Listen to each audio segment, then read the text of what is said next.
bienvenidos a Adictia Visual. Yo soy Edith y el día de hoy hablaremos de El Señor de los Anillos, Las Dos Torres, 20 aniversario. ¡Oh my God! 20 años de Las Dos Torres. Para discutir, fangirlear, analizar y llenarnos de feels está conmigo Carlos. Carlos, bienvenido al programa. Hola Edith, muchas gracias por invitarme a esta segunda edición de la discusión sobre El Señor de los Anillos, sobre su aniversario, y pues un gustazo como siempre estar una vez más aquí en Adictia Visual contigo y además con los otros dos invitados de este panel. Oh, sí, porque el día de hoy repetimos cast, porque hace un año, querido público, si no mal recuerdan, hace un año en el programa 101 tuvimos una discusión sobre El Señor de los Anillos, la Comunidad del Anillo, y por azares del destino estuvieron los mismos invitados, así que me da mucho gusto que volvamos a compartir panel también con Héctor. Héctor, ¿cómo estás? Bienvenido al programa. Aya Gerononte, Nanji Ero Finjanto. Siempre ya tengo que presentarme en Cuenya, en el idioma de los altos elfos. Muchas gracias por invitarnos otra vez. Pues es que fue un pacto desde el año pasado. Sí. Tenemos que estar los mismos ya. Es como la comunidad del anillo. Se nos presentó una misión y tenemos que llegar hasta el final. Así que aquí estamos. Es un gustazo estar aquí otra vez con Gabriel y con Carlos para hablar de la segunda parte. Claro que sí, pues sigo y sí. Ahora sí que como dicen las abuelitas, si Dios nos da vida, aquí estaremos el siguiente año hablando de la tercera parte, pero no nos adelantemos, el día de hoy vamos a hablar de la segunda parte y como bien dijo Héctor, aquí también está con nosotros Gabriel. Gabriel, bienvenido al programa. Hola, un placer estar de vuelta. Aunque sea en condiciones así todas locas, y como hablaré un poco más adelante, tristes, pero siempre es un placer regresar. No, muchísimas gracias a ti por estar aquí, pues ahora sí que hacer el esfuerzo siempre de estar aquí se les agradece mucho y pues ya saben, querido público, pues si se quieren unir a esta conversación, a esta revisión del Señor de los Anillos, estamos en Twitch en vivo los lunes a las 9:30 de la noche y los miércoles en el chat de YouTube a las 9 de la mañana.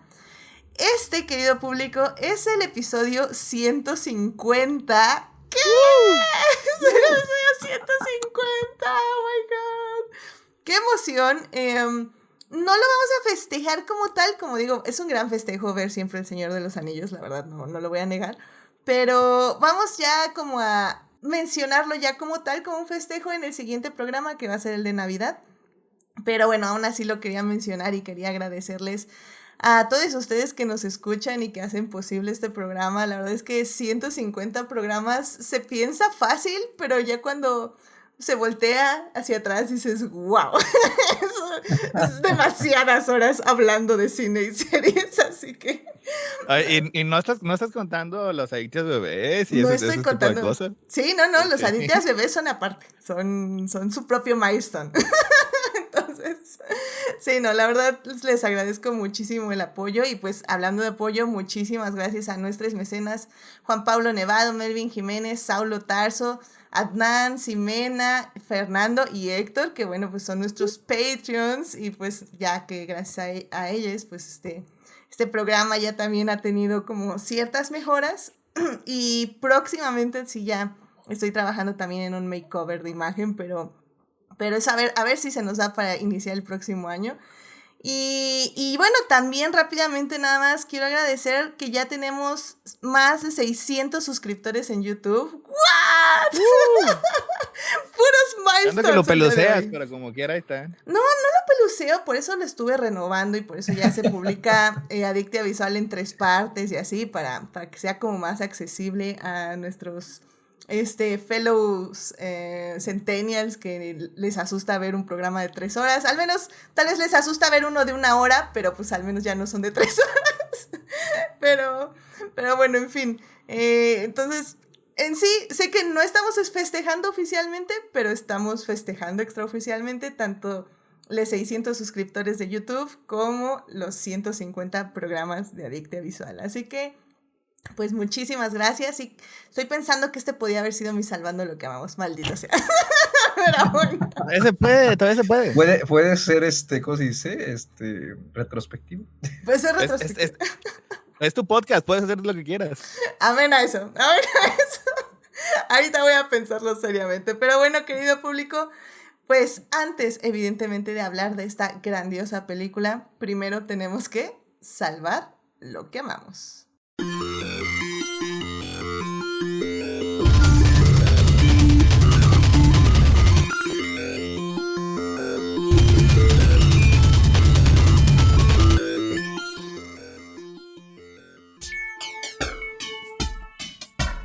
Muy bien, ya estamos aquí para salvar lo que amamos. Carlos, ¿qué te gustaría compartir con el público esta semana? Ay, pues la verdad me costó, porque siento que hay como muchas cosas, pero bueno, rescatar más que nada que pues se está cerrando el año, ¿no? Y para toda la audiencia cinéfila, pues es el momento de estar poniéndose al corriente con las listas que van saliendo, con los estrenos que se nos están yendo. Y aunque todo se puede acumular, también sigue habiendo estrenos interesantes en diciembre que no necesariamente van a estar opacados por Avatar, que ya está próxima a llegar, ¿no? Y seguramente a acaparar las salas durante un mes o más.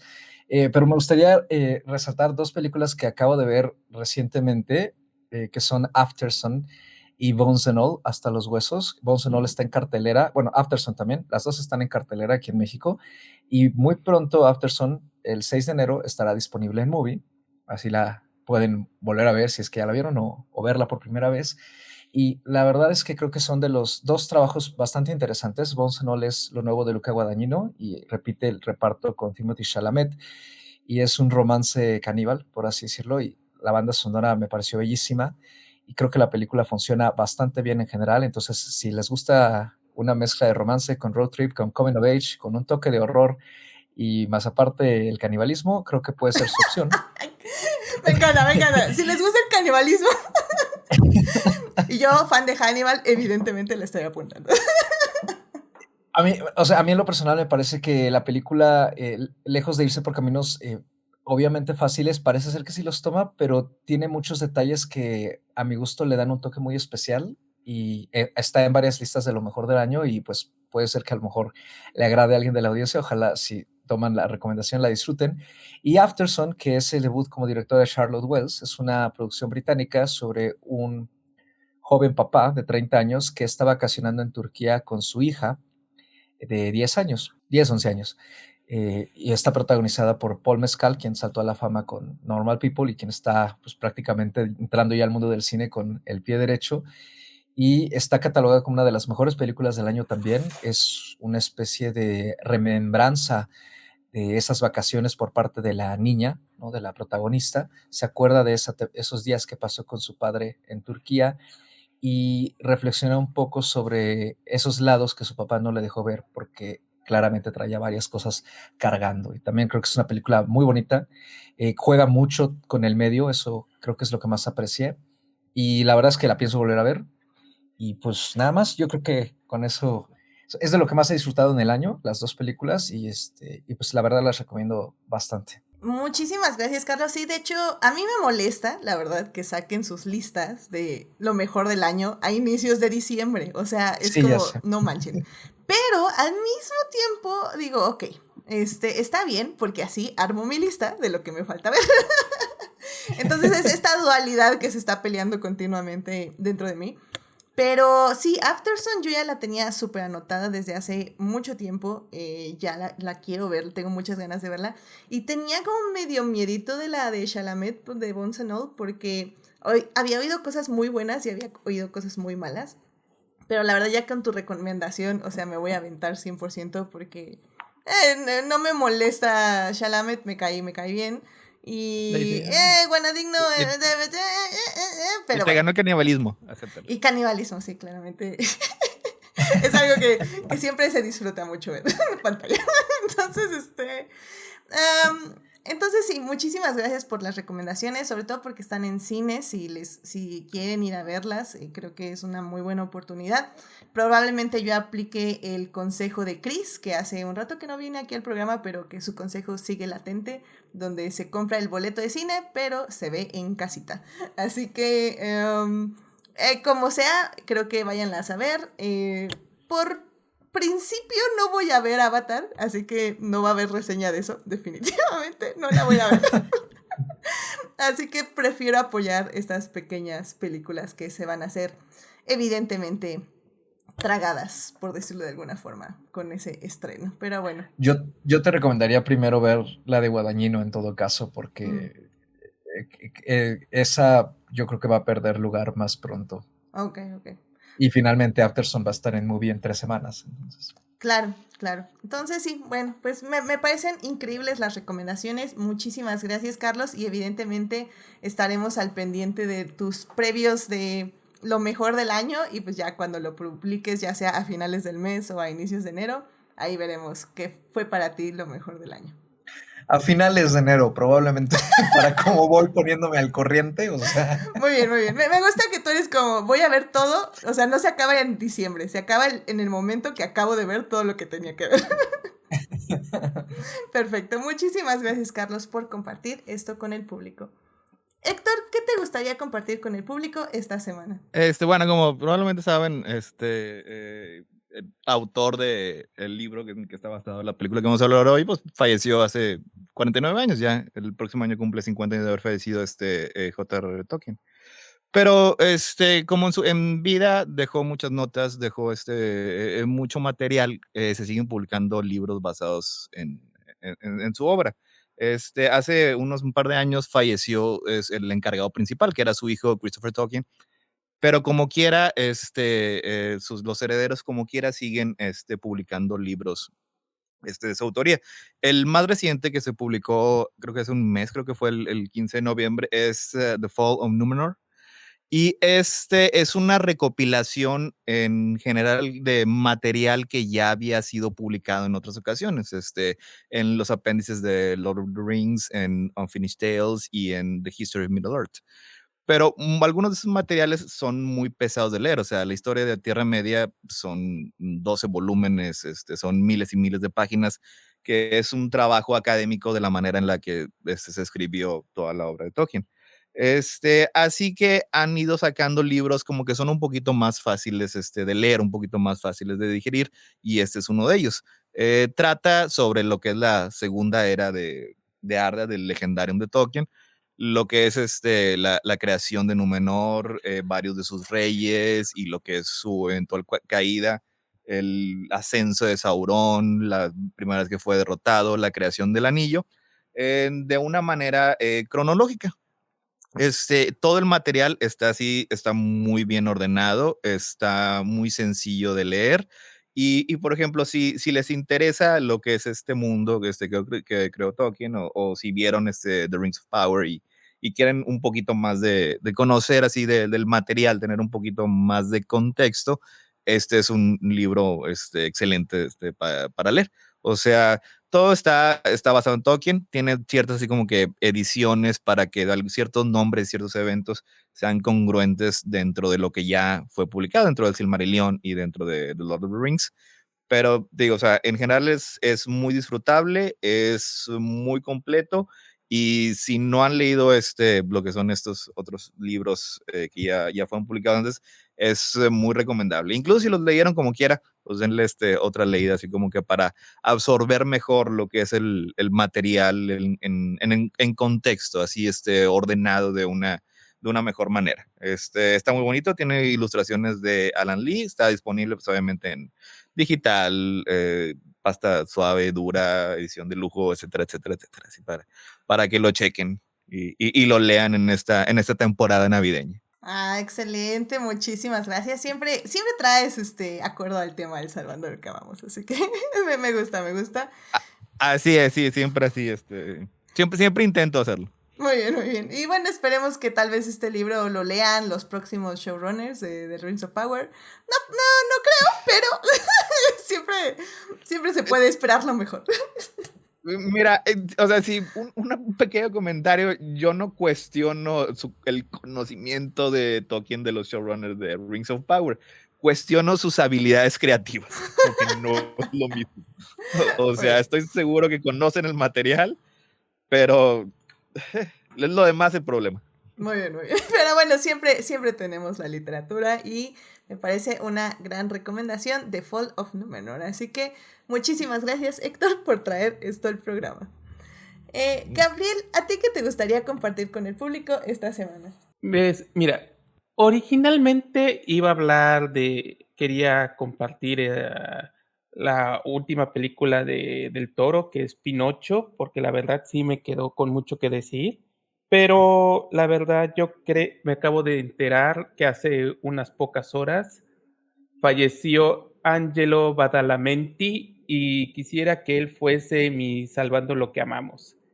Angelo era sobre todo conocido porque fue el compositor de cabecera de David Lynch, especialmente a partir de el Blue Velvet, y él es conocido tanto por sus composiciones musicales para la serie Twin Peaks, Mulholland Drive y obviamente Terciopelo Azul.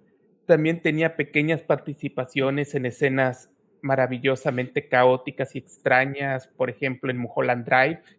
Tiene un pequeño cameo como el hombre que escupe el espresso, una escena que para mí es increíblemente memorable, pero hay un enorme aspecto que para mí es fundamental de Angelo, es el hecho de que fue de Badalamenti, perdón si pronuncio mal su nombre, es que compuso precisamente algunos de los temas musicales más hermosos que he escuchado en televisión, específicamente el tema de Laura Palmer, el intro de Twin Peaks, obviamente, y por supuesto el triste tema musical final de la película Twin Peaks de Fire Walk With Me, después de la muerte de Laura Palmer.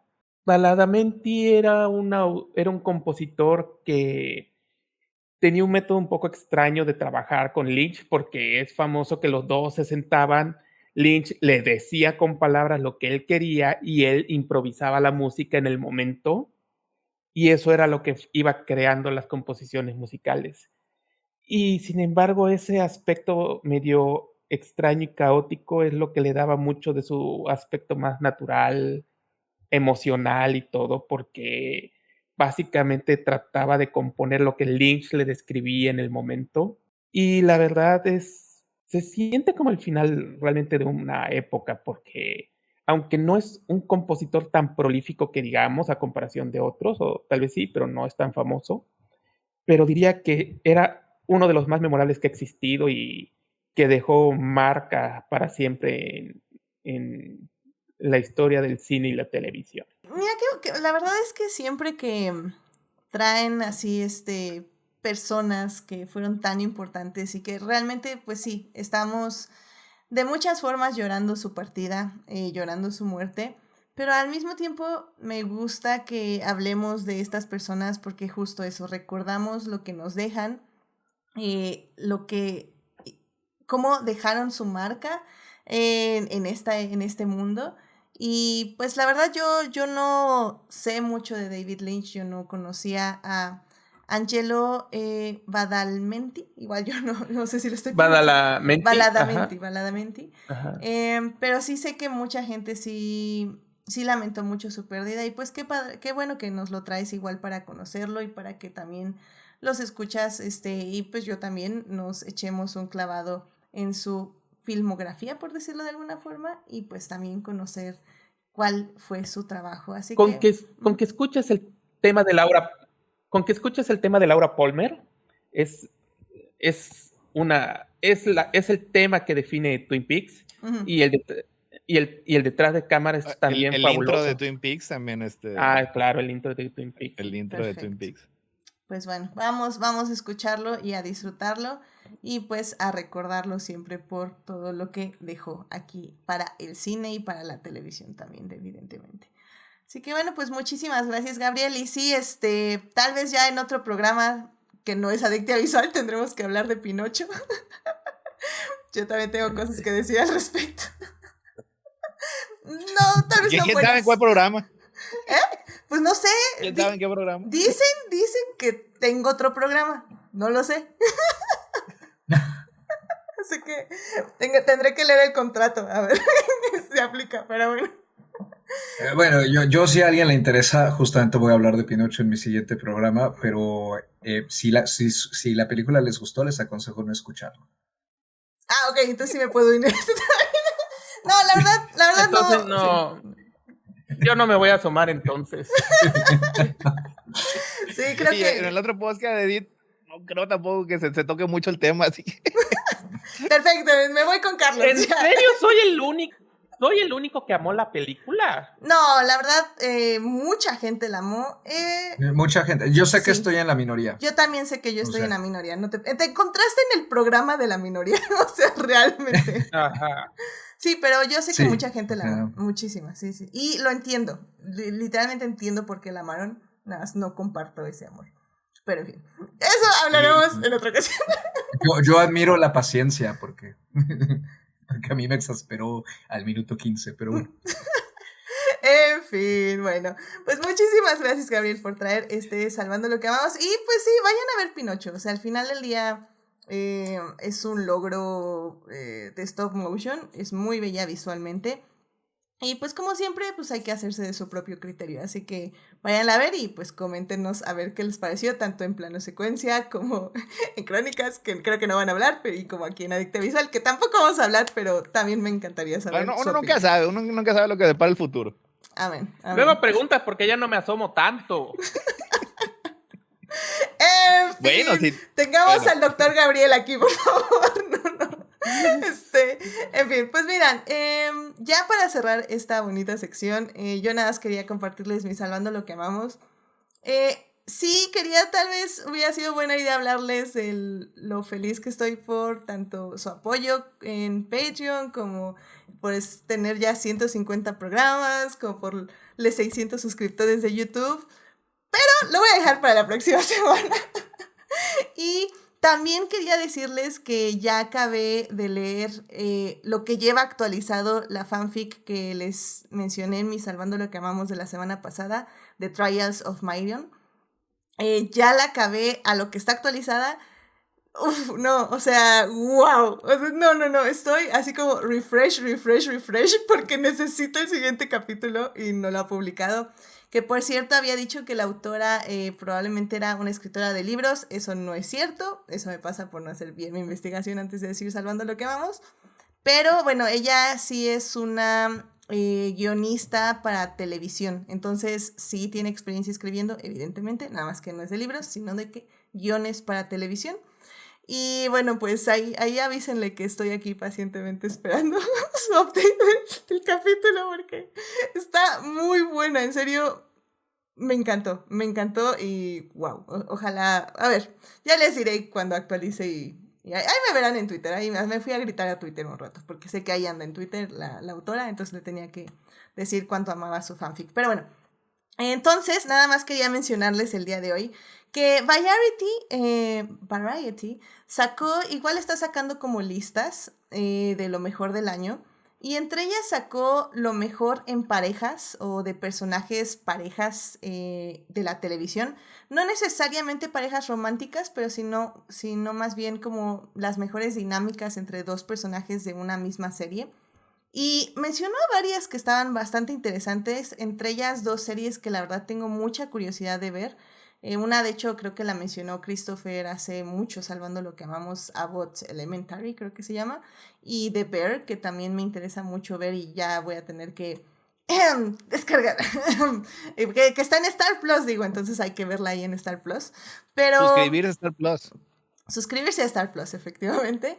Pero no sé, o sea, creo que hubo varias, tres en especial que mencionaron en esa lista que me hizo darme cuenta que lo buen año que tuvimos para, una, Enemies to Lovers, y dos, en sí de química romántica entre parejas, ya sea tóxica o no tóxica. Y bueno, es que en esa lista se mencionó a Jonathan Bailey y a Simon Ashley como Anthony y Kate de la serie de Bridgerton. Bueno, Bridgerton, hablamos de esta segunda temporada en el programa 118 a inicio de este año. Y pues ya saben, o sea, realmente la química de esos dos, wow, o sea, la verdad, chispas por doquier. Nos encantó esa temporada. Vayan a escucharnos hablar de estos dos personajes que amamos con todo nuestro corazón. También mencionaron a Jacob Anderson y Sam Raith de Entrevista con el Vampiro, una serie de la que casi no hablamos aquí en Adictia Visual, realmente, pero bueno. Me suena. Te suena, ¿no? Pero Sí, no. pero no, creo que casi no hablamos, pero si quieren saber de ello, hablamos en un programa, en el 147 hablamos de Entrevista con el Vampiro y por qué esta relación amorosa y extremadamente tóxica nos cautivó a Dafne y a mí. Hablamos en el programa 147 y en 7 mini adictias, entonces los que gusten ahí lo pueden escuchar. Y también mencionaron a Morpheus Clark y Charlie Vickers, que pues ya saben son nuestra Galadriel y nuestro Halbrand o Sauron. Y cómo su química pues fue lo que más se salvó de The Rings of Power, lo cual pues obviamente estoy muy de acuerdo y que amé con todo mi corazón y que han sacado fanfics gracias a esta relación, a estos dos actores, bueno, esta actriz y este actor. Han sacado fanfics increíbles y la verdad es que sus actuaciones son muy fáciles de pasar a los fanfics, también porque están muy bien escritos, no lo voy a negar. Entonces, no sé, se me ha hecho un gran año para parejas tóxicas, parejas románticas y parejas enemies to lovers. Y pues ya cuando empiece a hacer mi lista de lo mejor de año en series, creo que va a haber muy, muy buenas cosas y me emociona mucho empezar ya a pensar qué voy a poner en esa lista. Así que bueno, pues vayan a ver las series que les mencioné, vayan a ver la lista de vayan a ver la lista de Variety, que creo que también tiene cosas interesantes que no he visto, pero que al menos se ven interesantes. Y pues ya, vamos a seguir salvando lo que amamos en el cine y la televisión. Pero bueno, ya vámonos a hablar del día de hoy, del tema que tenemos. Así que ya vámonos a hablar de cine.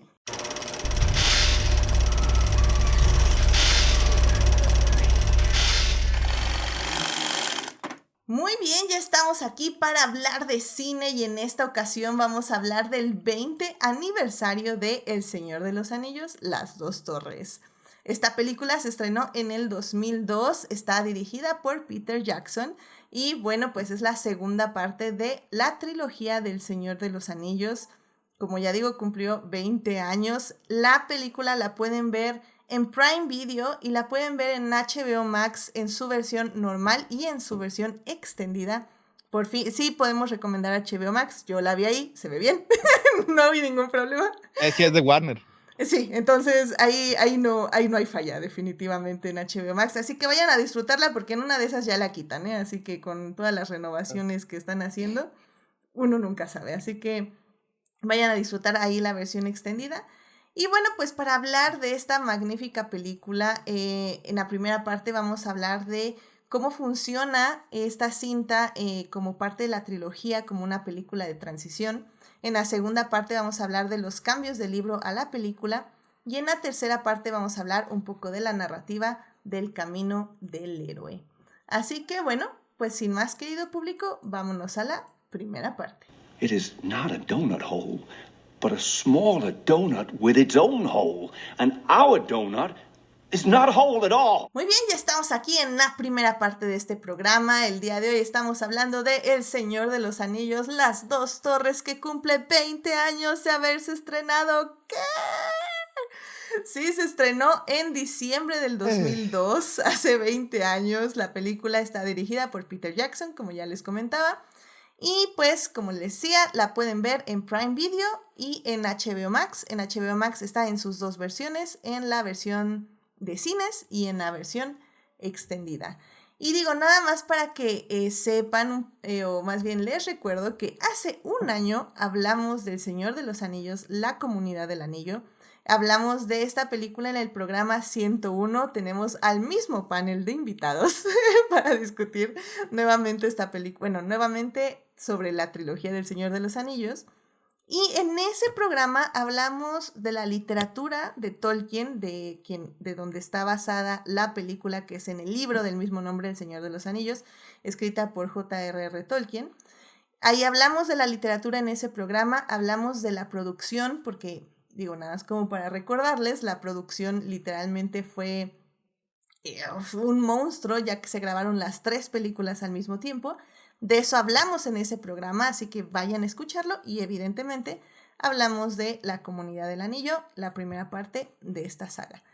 Así que en esta parte ya no vamos a tocar tanto esos temas o tan de forma tan profunda como lo hicimos esa vez. Así que bueno, si quieren volver o escuchar o volver a escuchar lo que dijimos hace un año sobre la saga, pues vayan al programa 101 de Adictia Visual.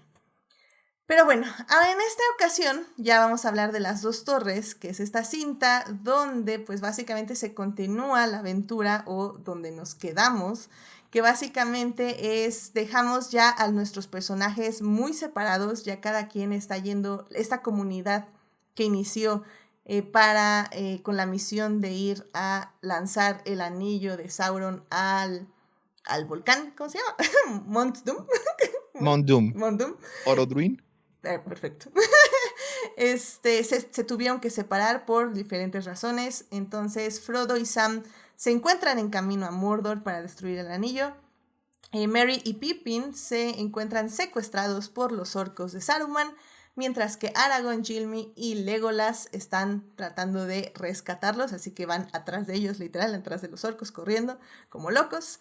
Y pues nuestro querido Gandalf, pues sabemos que probablemente murió enfrentándose al Balrog. Pero bueno, ahí empezamos esta película del Señor de los Anillos. Y pues Carlos, ¿por qué no nos hablas un poquito de por qué esta película en general, en toda su narrativa, podemos decir que es una película de transición en la saga? Pues yo creo que en general, o sea, ya no solo porque está datada de lo que ahora se conoce como el segundo libro, ¿no? De Tolkien, o el tercero y cuarto, según lo consideran.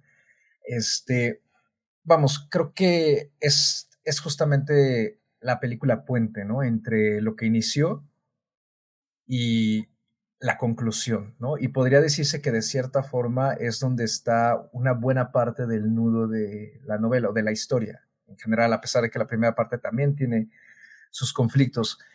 Pero creo que es a partir de esta parte, ¿no? Y creo que la película respeta mucho eso respecto a la novela, en que los temas que se asentaron en un inicio en la primera película ya están asentados, entonces ya solo hay que seguirlos desarrollando. Los caminos de los personajes se pueden, con la separación, les permite desarrollarse de una forma distinta. Ya no están solamente siguiendo una cabeza, que es la de Gandalf, y Aragorn, de cierta manera, en el camino que se sabe que tienen, sino que al separarse, los personajes menos, digamos, hábiles, en teoría, pues se ven obligados a prácticamente sacar, ¿no? El temple de acero para poder sobrevivir con lo que se están enfrentando, ¿no? Y creo que eso permite un avance que a la vez va preparándonos para cómo van a ir concluyendo estos arcos narrativos en la tercera parte. Creo un poco que, digo, ya aquí entraría un poco la comparación entre el libro y la novela. Sí creo que a lo mejor esta preparación en la adaptación queda un poquito cortada porque a lo mejor, como no tenemos justamente el saneamiento de la comarca en la adaptación del Retorno del Rey, digamos que pareciera ser que el desarrollo va a quedar un poco cortado respecto a Merry y Pippin, quizá, ¿no? Pero la película se las arregla para de todas maneras completar parte de ese desarrollo a su manera, y creo que justamente por eso es como el tomo puente, ¿no? Porque va terminando un poco lo que hizo la primera parte, iniciando lo que va a ser la tercera, pero al mismo tiempo nos va desarrollando los personajes de formas muy distintas. Podemos ver, se desarrolla mucho mejor, por ejemplo, no solo Aragorn como personaje ya un poco más independiente del estar siguiendo a Gandalf y de estar cuidando a los hobbits, sino también empezamos a ver cuáles son las cosas que él está cargando con lo que sabemos que él lleva de ser el heredero de Isildur. La relación entre Legolas y Gimli también se desarrolla cada vez un poco más. Merry y Pippin se distancian de los otros y entonces pueden brillar en lugar de ser simplemente los dos hobbits que no son Frodo y Sam. Y bueno, también cuando Gandalf regresa, ¿no? a escena, vemos un Gandalf bastante distinto, ¿no? Que creo que también eso le da un toque muy particular al libro. Y bueno, pues Boromir ya no está, pero la verdad es que creo que es un personaje que a mí siempre me ha parecido que era necesario que se muriera, no solo para darle ese empujón a Frodo en la última parte de la Comunidad del Anillo, sino que también no veía yo un personaje que fuera a ir más allá, ¿no? Y creo que la película, con los cambios que sí hicieron, de no haber seguido eso, pues en primera habría sido el enojo de los fans y en segunda sí habría ido muy en contra, ¿no? De lo que Tolkien estaba estableciendo con la muerte de Boromir, ¿no? Como tema y como importancia, ¿no? De el poder del anillo. Entonces, creo que el que se reduzca ese personaje, digamos, del elenco principal, más aparte de la separación, permite que estos personajes brillen a la par de que se nos presentan otros nuevos que van a cobrar cierta importancia. Obviamente en la película esa importancia es un poquito más reducida, pero que de alguna forma también logran ser desarrollados, que son justamente los personajes del reino de Rohan, ¿no? Y pues creo que en general podría decir que asienta y afianza muy bien todo lo que se ha propuesto. Entonces, ya no tenemos que estar lidiando con presentarnos todos los personajes otra vez, ni con establecer nuevos, digamos, parámetros de su viaje, porque sabemos que el viaje de ellos en sí la meta es la misma, simplemente están tomando caminos distintos.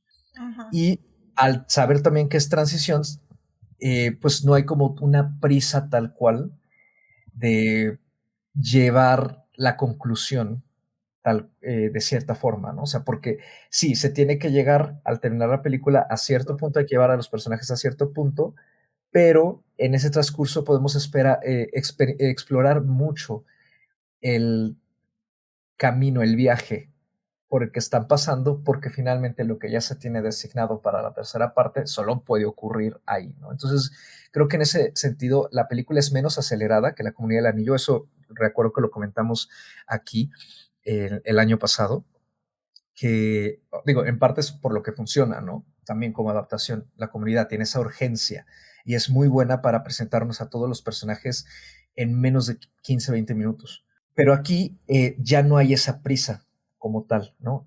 No tenemos ese ritmo frenético de, mira, este es tal, y ahora van aquí, y ahora van allá. La separación permite también que, de cierta manera, las tierras que visitan respiren, ¿no? Que la misma pantalla respire. Entonces, parecía ser que pasamos a lo mejor demasiado tiempo en Rohan, demasiado tiempo en el abismo de Helm, demasiado tiempo en el viaje de Frodo y Sam, pero creo que hace que el mundo que se nos había presentado en la primera parte se sienta aún más aterrizado de lo que ya había estado, ¿no? Entonces creo que en general es, al tener esta, digamos, cualidad de ser la película puente, que en muchos casos y en muchas trilogías suele ser pues el tomo en el que parecía ser que nada pasa o que se estiran las cosas pues porque hay que cumplir cierto metraje. Aquí no, aquí me parece que la película consigue que el mundo respire y se sienta pues más absorbente, ¿no? Más inmersivo. Completamente de acuerdo, spoilers, por cierto. No, evidentemente, digo, creo que no lo mencioné, pero vamos a hablar con spoilers. No solo porque es una película que se estrenó hace 20 años, sino porque realmente en teoría si ya estamos diciendo que esta es la segunda parte de la saga es porque pensamos que pues ya la vieron la primera, ¿no? Entonces, al final del día es eso. Pero bueno, justamente creo que es muy cierto lo que dices, Carlos. No sé cómo lo habrá recibido una persona que no sabía que esto era una trilogía, al saber que efectivamente, pues, como, es que siento que ahorita ya nos acostumbramos a las trilogías, ya sabemos que probablemente, incluso que queramos o no, va a ser una trilogía, y siento que ya nos preparamos mentalmente para ello, pero en esa época yo creo que esta era una de las primeras películas que sabíamos que literalmente era una trilogía que iba a cerrar como tal, y me llama, o creo que estaría interesante preguntarle a alguien que no supiera en su momento que eran 3 películas, cómo había procesado esta, ¿no? Porque como dices, o sea, Ayer que estaba viendo la versión extendida, me acuerdo que le puse pausa para ir por un ponchecito y seguir viendo la película. Y llevaba como 2 horas y apenas íbamos llegando al abismo de Helm. O sea que es como la parte más climática en el sentido de acción, ¿no? Entonces sí, sí, definitivamente es una película que se toma su tiempo. Y es una película que efectivamente no está apresurando a sus personajes a que lleguen a ningún lado. De hecho, incluso los pierde muchísimo tiempo en ciertos lugares. Y como bien dice Jimena ahí en el chat, sí es una película de hace 20 años y es un libro de hace más de 50 años, estoy de acuerdo. Y bueno, y el libro también hace eso, ¿no? Tiene estos momentos donde efectivamente está esperando que sus personajes respiren, que se cansen. Sobre todo creo que con Frodo y Sam, que podríamos decir que es la parte más aburrida, comillas, comillas, tenemos que ver cómo a Frodo le está pesando el anillo. O sea, creo que es una parte muy importante, es esta transición donde tenemos que hacer este paralelo con Gollum, donde él tiene que ver lo que se está convirtiendo, pero al mismo tiempo tenemos que ver que no está pudiendo detener esta transformación y eso lo vemos a través de los ojos de Sam. También por eso esta dinámica de estos tres personajes me parece tan valiosa y tan interesante y creo que ahora incluso la disfruté aún más porque tiene como todos estos matices efectivamente psicológicos. Y nos dice Jimena en el chat, dice, mi mamá vio la primera y dijo se tardó 3 horas y no se acabó. Efectivamente, yo creo que es mucha gente que pensó eso y entraron a la segunda, duró otras 3 horas y siguió sin acabarse. Entonces, al final del día, bueno, sí, realmente, pero lo que está padre, creo, del Señor de los Anillos en general, como película, es que a pesar de eso, a pesar de que estuviste 6 horas en el cine y no se acabó, nunca llegaron al Montum, fueron a ver el siguiente año la tercera, que efectivamente fue la que ya llegó a su conclusión. Pero Héctor, pues no sé, ¿tú cómo sientes esta película? Ahí no sé si has oído como algún comentario de que es una peli lenta o que no llega a ningún lado, pero ¿tú cómo sientes la importancia de esta segunda película como transición dentro de la trilogía? Fíjate, yo estaba pensando que más que como transición, yo la veo como una película de expansión, o sea, porque generalmente en este tipo de historias es la parte, yo creo que más difícil de manejar. Es, por ejemplo, algo lo que ocurrió con A Song of Fire and Ice, en el que Martin introdujo tantas tramas y pues ya básicamente se hizo un nudo que no ha podido cortar y sigue todavía intentando resolverlo de alguna manera. Pero la manera en la que Tolkien sí logró estructurar su historia es mucho más limpia y mucho más eficaz. O sea, teníamos Fellowship, en que es una película casi enteramente lineal. O sea, y también la manera en la que Jackson la filmó y escribió el guión junto con Philippa Boyens y Frank Walsh, es toda la película en sí trata sobre Frodo y el anillo y cómo los demás personajes actúan y reaccionan a lo que es la misión, a lo que es el anillo, a lo que es el MacGuffin, el punto importante de la historia. Aquí en esta película esos elementos que fueron introducidos son liberados y nos enseña lo que es este mundo tan expansivo que Tolkien creó. Y porque aunque sí ya teníamos todos estos personajes que ya conocíamos, los 9 integrantes de la comunidad, que ya para este punto ya eran 7, se dio tiempo de, bueno, primero a los personajes que ya conocíamos, pues se profundizó un poco más en ellos, un poco más en sus motivaciones y en sus personajes.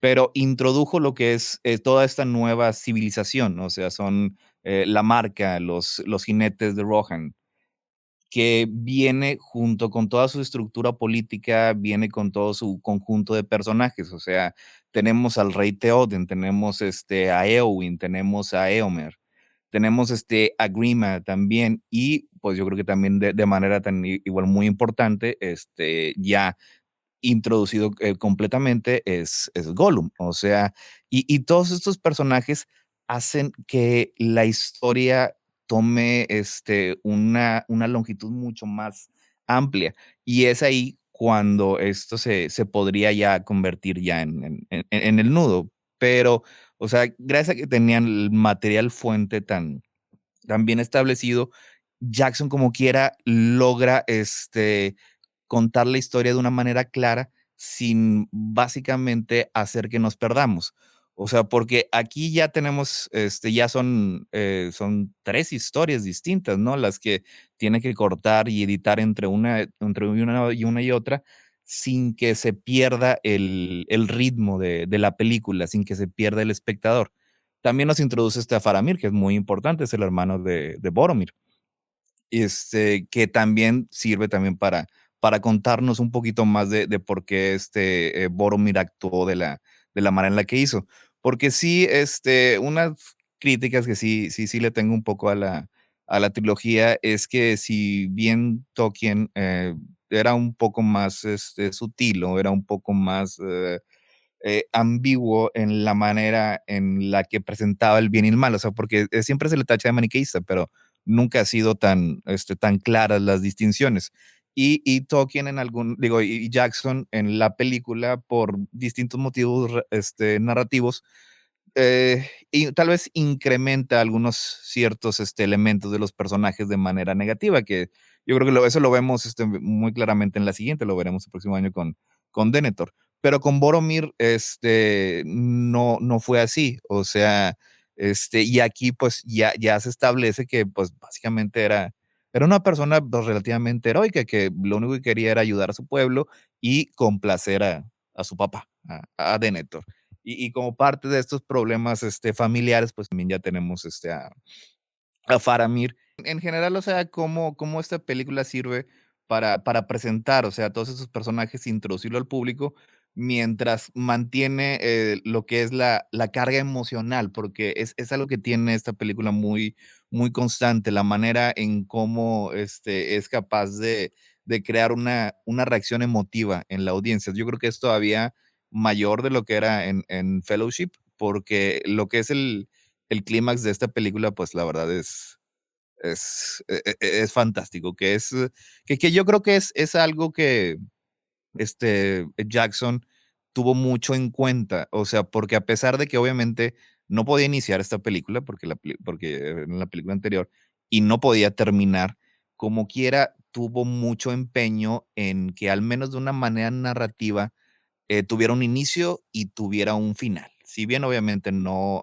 narrativo, al menos un clímax emocional, un final emocional para la audiencia y para los personajes, o sea, que cada uno como quiera tuviera lo que es sus arcos, que sus viajes llegaran de perdido a un cierto nivel de completitud. Y yo, la verdad, por eso yo creo que yo la considero que es la mejor segunda película de una trilogía que se ha hecho. O sea, porque generalmente esas tienden a tener un poquito de fallas en su estructura y en sus objetivos. Pero aquí como ya todo había estado hecho y planeado desde el inicio, sabía exactamente qué podía contar y qué no, y tomó lo que me parecieron muy, muy buenas decisiones. También es una Sí. película que es en alcance es mucho mayor, o sea, porque si hay que mencionar un poquito el contexto, o sea, si bien la primera película, pues era una película de alto presupuesto, como quiera seguía siendo una gran apuesta, o sea, no se sabía si iba a tener éxito o si iba a fracasar horriblemente. Y pues sí lo fue, o sea, tuvo un enorme éxito, fue nominada a una multitud de premios. Así que, aunque ya estaban obviamente filmados, se filmó creo que fueron 13 meses, las tres películas, ya con esta certeza de que iba a ganar dinero, pudo regresar Peter Jackson a filmar lo que le había faltado y que los efectos fueran bastante más refinados. O sea, en particular Gollum, digo, sigue siendo algo impresionante, todavía después de todos estos Sí, años. de hecho, qué bueno que lo mencionas y digo, creo que lo podemos mencionar en esta parte tranquilamente. Yo sí tenía miedo de ver a Gollum.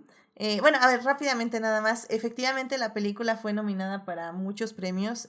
Para los Óscares fue nominada para 6 categorías, de las cuales ganó mejor edición de sonido y mejor efectos especiales. Sí fue nominada para película, para edición, para sonido y para arte. Ya saben que había antes 2 categorías de sonido. Y bueno, para los Golden Globes fue nominada para mejor película y mejor director, no ganó ninguno. Y pues sí, ya empezó a ganar mejor película, por ejemplo, en los Saturn Awards. Y pues efectivamente ya fue muy, muy nominada y ya muy reconocida. Igual podemos hablar ya de las campañas de publicidad que ya eran también muy, muy, muy elaboradas y ya con más entrevistas y ya ahora sí haciendo gira con todos los personajes y todos los actores. Entonces, realmente sí fue muy interesante ver eso. Y efectivamente Fíjate, en... Ajá. ahorita no sé que pregunto, o sea, sí había, yo creo que sí hubo espectadores un poquito pues despistados que no sabían que esto era una trilogía, pero en general, o sea, siempre se manejó, se publicitó que este iba a ser una trilogía. El primer corto que yo recuerdo de la saga, o sea, precisamente era un corto de trilogía, o sea, se mencionaban las 3 películas que se iban a estrenar con un año de diferencia cada una. Ok, ok. Sí, la verdad no me acuerdo. Como digo, bueno, como dije hace un año, yo ya había leído los 3 libros en ese entonces y probablemente ya hasta había leído El Hobbit y El Silmarillion para este momento al ver las 2 torres. Entonces yo evidentemente ya sabía que era una trilogía y ahorita no recuerdo cómo era la publicidad, pero probablemente sí, digo, no creo que estés equivocado definitivamente, porque pues sí, querían que supieras que la película todavía iba a tener otra más y que ibas a querer ir a verla y que no te desanimaras porque iba a estar increíble esta. Y hablando de increíble, pues sí, efectivamente los efectos especiales creo que se ven muy bien, se siguen viendo muy bien. La versión que ahorita está la extendida en HBO Max es una versión también que ya está restaurada. Entonces, Gollum, si bien hay momentos que sí se ve un poco sobrepuesto, sobre todo creo que en las tomas más abiertas, la realidad es que, digo, Marvel nos está entregando este tipo de efectos especiales hoy en el 2022. Así que realmente Y, no se ve mal. es que hay unas partes en los que el trabajo de efectos o sea, es verdaderamente impresionante, o sea, porque la manera en la que se filmó, o sea, primero se hacía la escena con Andy Serkis, y luego pues, se volvió a filmar sin él. Pero siempre las mejores actuaciones de Elijah Wood y Sean Astin, y siempre eran con Andy Serkis ahí, así, obviamente.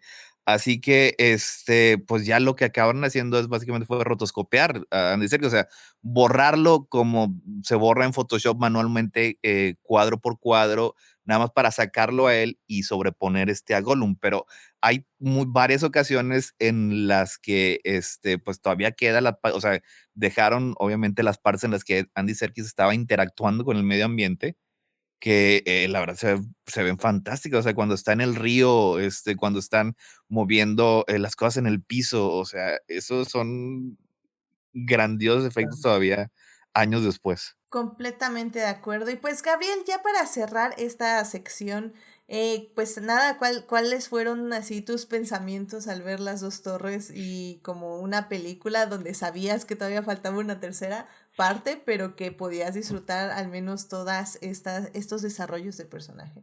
Una cosa es que yo sí recuerdo precisamente que hubo mucho énfasis en la cuestión de que eran 3 partes. De hecho, cuando empezaron a salir los primeros trailers, siempre se hacía mucho énfasis en la trilogía, la trilogía, la trilogía. E incluso cuando salió el primer tráiler salía así de que cuál era el nombre de las 3 películas y cuándo iban a salir. En ese sentido recuerdo que, o sea, nunca va a faltar el despistado, pero sí recuerdo que querían dejar bastante claro de que eran 3 partes. Y bueno, en mi caso, sí tengo que admitir que para ese punto yo ya había leído la novela, así que no hay que no hay mucho ahí que me hubiera sorprendido así tal cual, con excepción de algunos cambios que de hecho sí se dieron. Pero, ay, Dios mío, ¿qué puedo decir de esta película? Creo que es una película que para bien o para mal dejó un impacto muy fuerte en el cine. Acaban de mencionar a Gollum, o sea, Gollum es uno de los milagros técnicos mejor hechos en la historia reciente de los efectos especiales.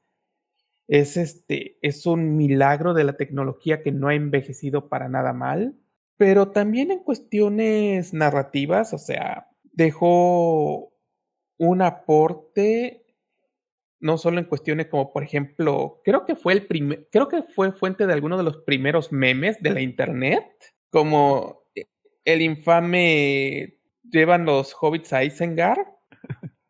También No, o sea, Edith la joya. perdió una oportunidad. Edith perdió una oportunidad de escribir la trama como y entonces los orcos estaban llevando a los hobbits a Isengard. Ay, no, es que no se me dan esos, pero no, es que realmente, digo, y perdón por interrumpirte, pero es que la cantidad de memes que salieron de esta película, o sea, yo tenía Tumblr en la cabeza mientras la veía, o sea, perdón, pero ya es parte de. Ajá, o sea, es eso, el infame Uruk-hai olímpico también. Me acuerdo cómo se hizo muchas bromas de eso. Pero más que nada, yo lo que quisiera señalar es que, por ejemplo, que es para bien o para mal, es ¿cómo se llama? La batalla del abismo de Helm, que es una de las mejores batallas realizadas en cine. Y bien o mal, yo siento que sí ha dejado una huella. ¿Es el mapa? Es el mapa. O sea, los planos. es el plano, o sea, o sea, básicamente yo creo que muchas cintas que se realizaron después querían tener su propia batalla del abismo de Helm, una escena climática que, que para la película es bastante importante porque debía crear un clímax que no existía realmente en un clímax porque estamos hablando de que es una segunda película. O sea, debía haber algo que dijera, este es el clímax de esta película, y no se olviden venir para la tercera. Entonces debían crear una batalla que fuese emocionante, épica, y que además se prolongó por ¿cuánto tiempo? ¿40 minutos? Yo creo que era como una hora, o sea, realmente una hora de la batalla. Sí, es muy larga. Sí. Es una batalla larga al menos, o sea, es que si lo vemos, o sea, si lo vemos consideración con otras películas antes y después, es una batalla larga, pero está tan bien coreografiada, está tan bien planificada, está tan bien hecha, que se siente justificado. Y desde entonces yo siento que es como que lo que mucha gente normalmente piensa de manera inadvertida cuando habla de una batalla climática. Cuando uno espera su gran guerra, al punto que incluso recuerdo que hasta Twilight empezó a tener sus batallas porque se empezó a crear esta idea de la necesidad de una gran batalla climática. Es o sea, así que si tengo que hablar de lo que siento de la película, yo diría que para mí fue un gran desarrollo de personajes, pero también una gran demostración de técnicas tanto tecnológicas como narrativas, que para bien o para mal se quedaron pegadas por un buen rato y todavía están pegadas. Nada más un pequeño comentario. La batalla de Helm's Deep dura 23 minutos. ¿Solo 23 minutos? Ay, no puede ser. ¿Sabes qué? Es que yo sí cuento, o sea, la batalla en sí desde que llegan. Bueno. Ajá. O sea, realmente de estar ahí en Helm's Deep, planificar todo, en lo que llegan los elfos, lo que llegan los orcos, luego ya la batalla en sí, que son los 23 minutos. O sea, yo creo que todo ese cacho es una hora. O sea. Pero incluso en la versión extendida son 23 minutos. Creo que sí, porque en la versión extendida lo único que ahí añaden es un poquito más de escenas de violencia que le gustaba a Peter Jackson. Pero es que eso es algo que se me quedó muy grabado porque es lo que él mismo dice, o sea, y me parece una lección fantástica que al mismo Peter Jackson se le olvidó. O sea, contó los minutos que dura la batalla, eran 23 minutos, y él decía, entre más la hacíamos durar, menos impacto tenía. Ok. Y de entonces a todos se les ha olvidado eso. Pero eso ya incluye también los cortes, por ejemplo, para las escenas de Frodo, las de... No. O sea, es la pura... pura... Ya, sí, no, porque sí, todo con todo, y con, No, sobre todo con aparte, Isengard, porque ahí el paralelo es con Isengard. Sí, ahí es, exactamente. Yo creo que, bueno, a mí en lo personal, o sea, sí me gusta mucho la película, pero sí creo que, pues puede ser que dependiendo, ¿no? Del el humor, el cansancio que uno traiga cuando se pone a ver la película, creo que a veces puede hacerse un poquito pesada, porque es una batalla que además está filmada al ser de noche. Entonces como que es visualmente puede ser muy monótona, ¿no? No sé, tío, o sea, es la misma paleta de colores durante mucho tiempo seguido. Entonces puede ser un poquito pesada. Yo conozco personas a las que se les hace pesada verla. Y a mí se me ha hecho pesada cuando por alguna razón he dicho, ay, voy a ponerme a ver El Señor de los Anillos a la medianoche, ¿no? Entonces, y es como de... Pero creo que a pesar de que es monótona, a mí algo que siempre me ha impresionado mucho es lo bien filmada que está al grado de que se ve muy bien. O sea, está oscuro, pero se distingue todo muy bien. Es que ya en esta época de HBO ya uno tiene que agradecer que está viendo algo en la pantalla. Sí, claro, o sea... Y ahí lo que me gusta es el espacio temporal y físico que ocurre en la película, digo, en la batalla, porque nunca te pierdes. O sea, siempre sabes exactamente dónde está.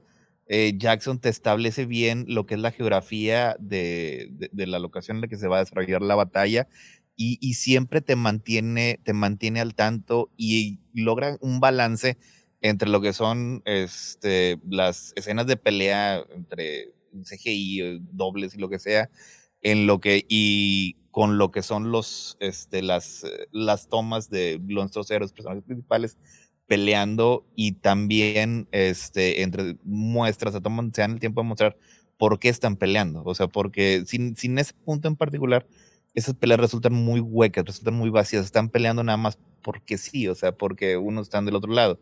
Pero aquí sí nos mostraba la gente de Helm, la gente de Rohan, y todo eso, o sea, es lo que a mí se me hace que le da mucho color y mucha emoción a la pelea.